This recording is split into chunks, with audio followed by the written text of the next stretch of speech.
is Janine. Unfortunately, there's still no Caitlin here, so I am just Lady Killer singular today, no plural for you, because I am still not in my home country, and I miss Caitlin a lot, so it's fine. I was talking to Jason last night, and I was like, the things I most miss, like I don't want to go home, but like I miss my bed, I miss our cats, and I miss Caitlin. I was like, that's it. I was like, I miss Caitlin, I miss my friends and family, but we're still here, and I'm still loving it. So today we got something that's a little bit like spookier, going back to our OG roots. Oh, I lost the page that I was looking at. Okay, we're talking about something a little bit spookier, going back to our channel aesthetic and brand. It's kind of spooky, but it's mostly interesting. Actually, like I keep saying spooky, but I hesitate to actually call it spooky.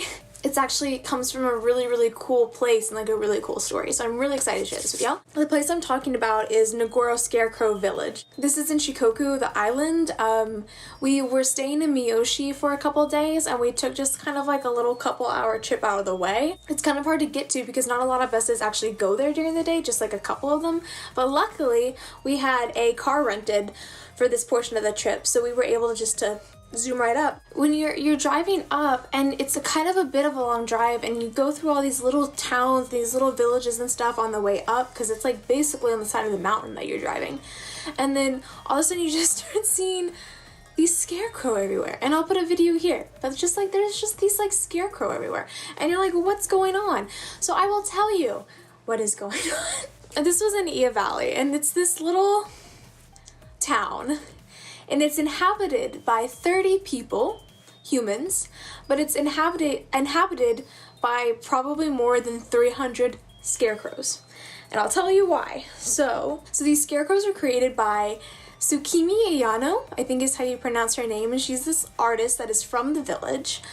She lived in Nagoro when she was little, and then when she was in 7th grade, I think she went to Osaka for school.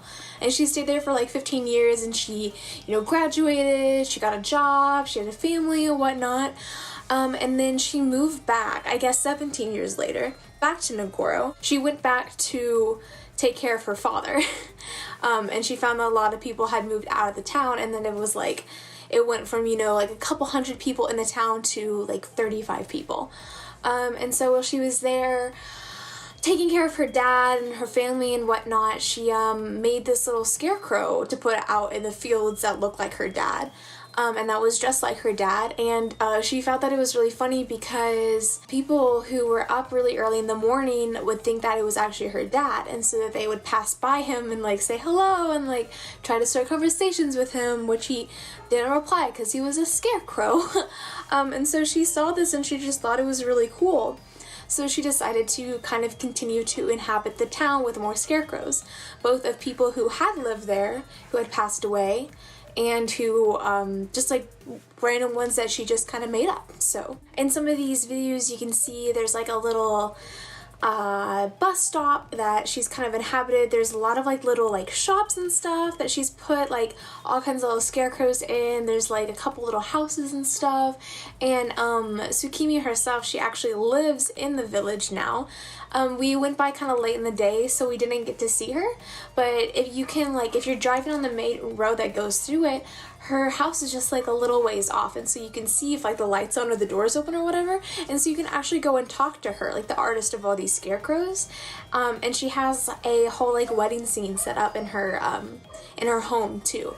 And so people talk about being able to meet her all the time, which I think is so cool. And she, like I said, she still lives there, and she's still making more of them, and she tends to them because they're made out of cloth, like they're stuffed and they have clothes. They eventually wear it down, so she kind of like remakes them and like takes care of them and stuff, which I think is really sweet.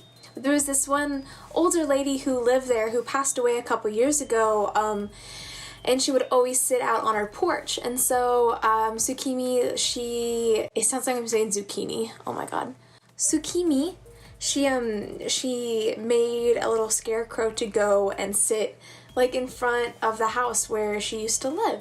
There's also a school there, like an elementary school, that again we didn't get to go in because it was too late, but there's like an auditorium we were able to go in. It was like a little scarecrow party happening. But if you go into the main building up on the 2nd floor and stuff, there's a whole like room filled with desks and little scarecrow kids that she's kind of like, she's filled in. And also a cool thing, all of the scarecrows that she has there, and like I said before, a lot of them are from people who are living or who have died. But a lot of them too are ones that she's kind of created herself, and she's given them all like names and personalities and like backstories and traits and, you know, like lives and family members and stuff, which I think is just really sweet. It's just very super creative, you know? And she says about the little lady that passed away that she made a figure exactly like her. She says that seeing the figure doesn't make her sad, at least not anymore, because she's wearing the same clothes as when she was very active, and she comes around and greets her all the time, so it feels like she's still here. And a lot of the people like in the surrounding kind of towns and stuff will also have some of Ayano's scarecrows. Like we went to go see this really cool vine bridge in Miyoshi, and I remember like in one of the parking lots someone had a little scarecrow. I don't know if she made it or if it was just like it looked like them or whatnot, but I think it's really cool because it's just this little tiny town, and now they have like each October like there's like a festival, which is really interesting. So they have a festival for this little scarecrow town and for the art that's there. Like whenever you first go there, it's kind of creepy and it's kind of haunting and it's kind of like eerie because it's just like kind of a dead town. There's like really no one there except for a lot of scarecrows, but the more you kind of look into it, the more you kind of understand what it is. It's more just fascinating. It's like an art installation like on the side of the mountain, you know what I mean? Like it's really, really fascinating. Ayano rejects many assumptions about her work, both positive and negative. She says it doesn't make her lonely, or she says she doesn't make these scarecrows because she's lonely. She doesn't think of them as a project, and she doesn't even think of them as art. She just does it because it makes her happy. So that's really cool. I mean, that's kind of what, even if she doesn't think of them as art, that's kind of what art should be. You know, you just do it because it makes you happy or brings you joy, or, you know. I think that's a lovely thing. And she says, every morning I greet them, I say good morning or have a nice day. I never get a response, but that doesn't make a difference. I go around talking to them anyway. And she says she'll go around and she'll keep making these figures as long as she's able to.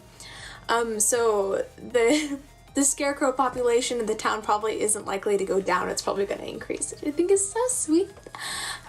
That's what I have for you today. I hope you guys loved this as much as I did. Though it was kind of a trek out of the way, like if you're ever in the area, I would definitely recommend trying to go there. There's a lot of little car rental places in the area that you can drive up there. And it was super wonderful and fascinating. And how many times have I said fascinating and interesting? So many times. So I guess that's it. Yeah, go subscribe to us, I guess, if you want to. And we also have Instagram and Twitter, and we'll be a lot more active on all these things whenever I'm back from Japan and Caitlin isn't, you know, working on an actual thesis right now, life, etc. So yeah, I hope you guys enjoyed this. Go follow some of the things. I'll link it below. If you want to see more Japan stuff too, you can follow my Instagram. And yes, okay. We will hopefully see you guys next week. We're trying to get back on a schedule of posting. So I love you guys. Bye.